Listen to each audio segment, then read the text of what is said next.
بہت سے لوگ ہمارے پروگرام سن کے انہوں نے ای میلز کیے ہیں کہ ہمیں ڈپریشن ہو گئی ہے کہ ہم ہمارے معاملے کا حل کیسے نکلے گا.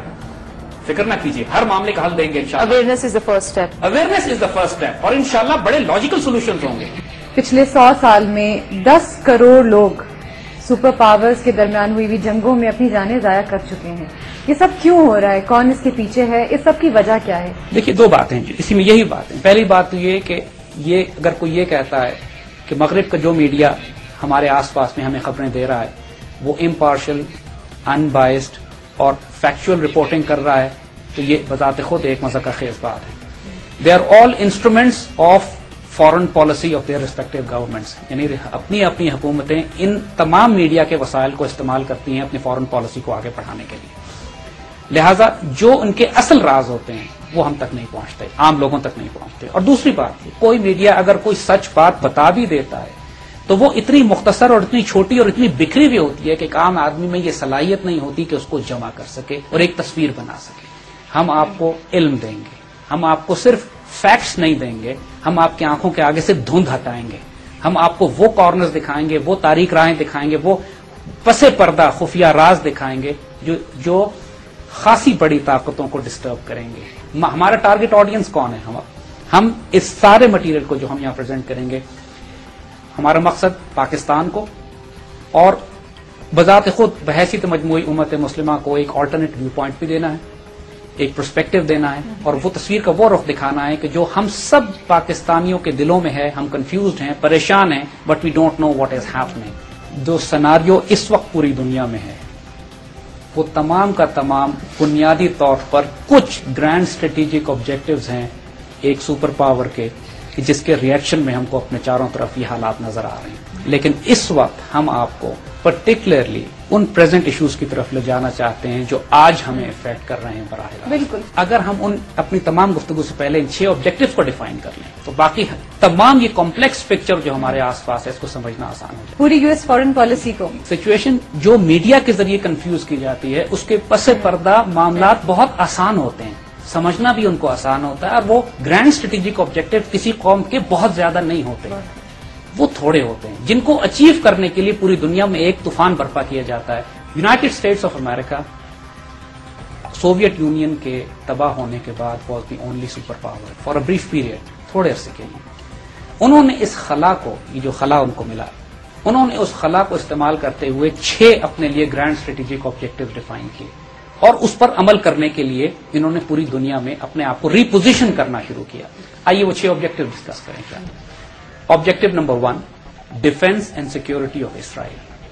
جو اس وقت واشنگٹن یا وائٹ ہاؤس میں حکومت کر رہے ہیں یہ لوگ ایک مذہبی عقیدے کے ساتھ, جن کو نیو کانس کہا جاتا ہے. In fact I will invite you کہ آپ گوگل پہ جا کے نیو کان زائنسٹ یا کرسچن زائنسٹ کے نام سے ٹائپ کیجئے اور دیکھیے وہاں آپ کو کیا نظر آتا ہے.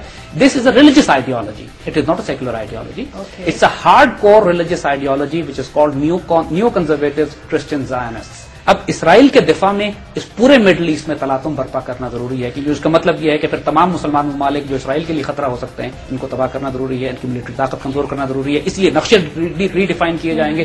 دوسرا آبجیکٹو جس پر عام طور پہ بات کی جاتی ہے کہ امریکہ کا مڈل ایسٹ اور ایشیا وسطی اور مشرق وسطیٰ میں آنے کا مقصد سارا یہ ہے کہ یہ تیل اور انرجی کے ذخائر پر قبضہ کرنا چاہتا ہے. یہ بات بالکل ٹھیک ہے, لیکن صرف محدود نہیں ہے. یعنی صرف یہ نہیں ہے کہ صرف تیل کے لیے یہاں پہ آیا, جیسے میں نے عرض کیا 6 آبجیکٹوز ہیں کہ جس چیز کی طرف کوئی ذکر نہیں کرتا ہے کہ عالم اسلام اس طریقے سے دنیا کے جغرافیے میں بیچ میں آتا ہے کہ پوری دنیا کے تمام گلوبل ٹریڈنگ روٹس اور واٹر ویز مسلمانوں کے علاقوں سے گزرتے ہیں.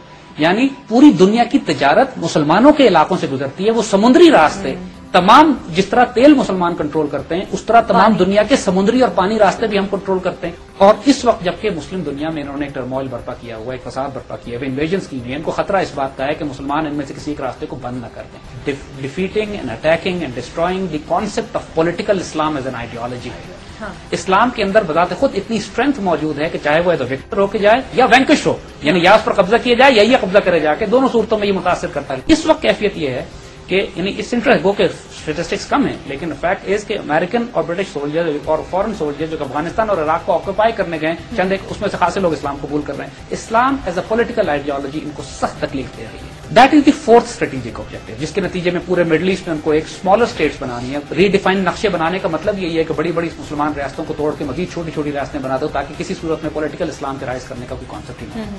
پانچواں اسٹریٹجک آبجیکٹو ان کا مسلم دنیا سے باہر ہے. That is encirclement of Russia.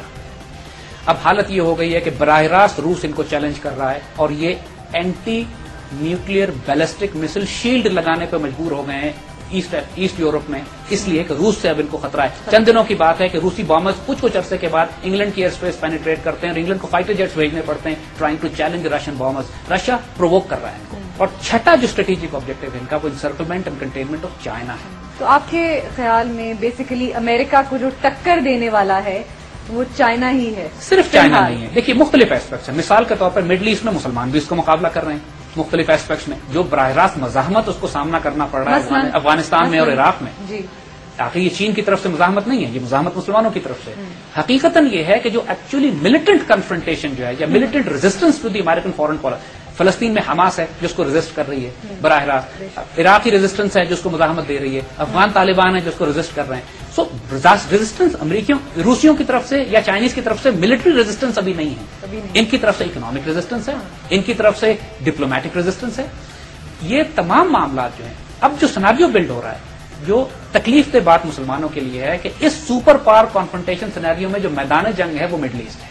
زائنسٹ ایک ایسا یہودی فرقہ ہے جو یہ یقین کرتا ہے، جو اس کا بلیف سسٹم یہ ہے کہ ہم کو ایک ریاست بنانی بھی چاہیے جو کہ پچھلے کئی ہزار سال سے یہودیوں نے نہیں بنائی، اور دوسرا اس ریاست کے قیام کے لیے جتنا قتل و غارت کیا جا سکتا ہے وہ کیا جائے، وہ جائز ہے. یہ تقریباً 1880 1890 کی دہائی میں یہودیوں میں یہ فرقہ پیدا ہوا. کچھ ان کے تھنکرز فلاسفرز نکلے جنہوں نے یہ تصور دیا کہ اسرائیلی ریاست ہونی چاہیے. انہوں نے پہلے سلطان عبدالحمید عثمانی خلافت سے بات کی، ان سے کہا کہ ہمیں یہ فلسطین کا علاقہ دے دیجیے. سلطان نے انکار کر دیا، خلافت عثمانیہ نے انکار کیا. پھر یہ برٹش امپائر کے پاس آئے اور برٹش امپائر میں ان کو بڑے حمایتی ملے، کیونکہ برٹش امپائر پہلے سے ہی پلان کر رہی تھی خلافت عثمانیہ کو تباہ کرنے کا، اور ان کو اس سے اچھا موقع کوئی نہیں مل سکتا تھا کہ اگر وہ تباہ کر کے اس جگہ پر ایک یہودیوں کی ریاست قائم کریں. 1917 میں پہلی جنگ عظیم میں جب خلافت عثمانیہ کو شکست ہوئی تو ایک مشہور ڈکلیریشن تھا بیلفور ڈکلیریشن کے نام سے، جس میں تاج برطانیہ نے یہ اعلان کیا کہ فلسطین کے علاقے میں ایک یہودی ریاست قائم کی جائے گی. یہ 1917 کی بات ہے، اور اس کے بعد سے یہ یہودی برطانیہ کے ساتھ مل کر اس ایجنڈے پر کام کرنے میں لگے. دیکھیے دوسری جنگ عظیم کے بعد برطانیہ تقریباً ختم ہو چکا تھا، یعنی the British empire collapsed after the second world war. اور جو یہودیوں نے بھی یہ دیکھا کہ برٹش امپائر اب ان کو پروٹیکشن نہیں دے سکتی، اور انہوں نے اس کے لیے بہت پہلے سے پہلی جنگ عظیم کے بعد سے ہی کام انہوں نے امریکہ میں بھی کرنا شروع کر دیا تھا. اور بہت بڑی تعداد میں یہودی امریکہ جا کے آباد ہوئے تھے اور امریکن سسٹم پر اپنا قبضہ کرنے کی کوشش کر رہے تھے. خاص طور پہ دوسری جنگ عظیم کے بعد وہ تمام علاقے جو پہلے برطانیہ کے پاس ہوا کرتے تھے وہ تمام کے تمام امریکہ کو دے دیے گئے. یعنی مڈل ایسٹ پورا امریکہ کے پاس گیا. ہم پاکستان جس پہ انگریز حکومت کرتا تھا وہ براہ راست امریکن کیمپ میں چلا گیا. یعنی تمام علاقوں میں براہ راست امریکہ دخل اندازی کرنے لگا. اور یہودی بہت عرصے سے انہوں نے کام کیا کہ عیسائیوں میں ایک ایسا فرقہ پیدا کیا جائے جو زائنزم کو سپورٹ کرے. یہ کام یہودیوں کے لیے بھی آسان نہیں تھا لیکن انہوں نے کیا. تو پھر یہ نیو کون زائنسٹ؟ ایگزیکٹلی. اب ہم اس پہ آتے ہیں. اس وقت جو امریکہ میں گروہ حکومت کر رہا ہے اس کا نام ہے نیو کون کنزرویٹو ایونجلیکل کرسچن زائنسٹ. یعنی ان کے یہ پورا ولدیت کے ساتھ ان کا پورا نام یہ، اور شارٹ میں ان کو نیو کونس کہتے ہیں یا کرسچن زائنسٹ کہتے ہیں. زائنسٹ کرسچن زائنسٹ کا بلیف یہ ہے جو 2000 سال میں کبھی کسی عیسائی فرقے کا نہیں رہا، وہ یہ کہ جب تک کہ گریٹر اسرائیل مڈل ایسٹ میں قائم نہیں کیا جائے گا اس وقت تک عیسیٰ علیہ السلام کا ظہور نہیں ہوگا، اور اس وقت تک عیسیٰ علیہ السلام آ کر عیسائیوں کو غالب نہیں کریں گے. اور ان کا یقین یہ ہے کہ اگلے 200 سال کے اندر قیامت برپا ہونے والی ہے اور جو کچھ ہو رہا ہے وہ اس کے اندر ہوگا. بش اس کا سربراہ ہے. اس کے جو تھنکرز اور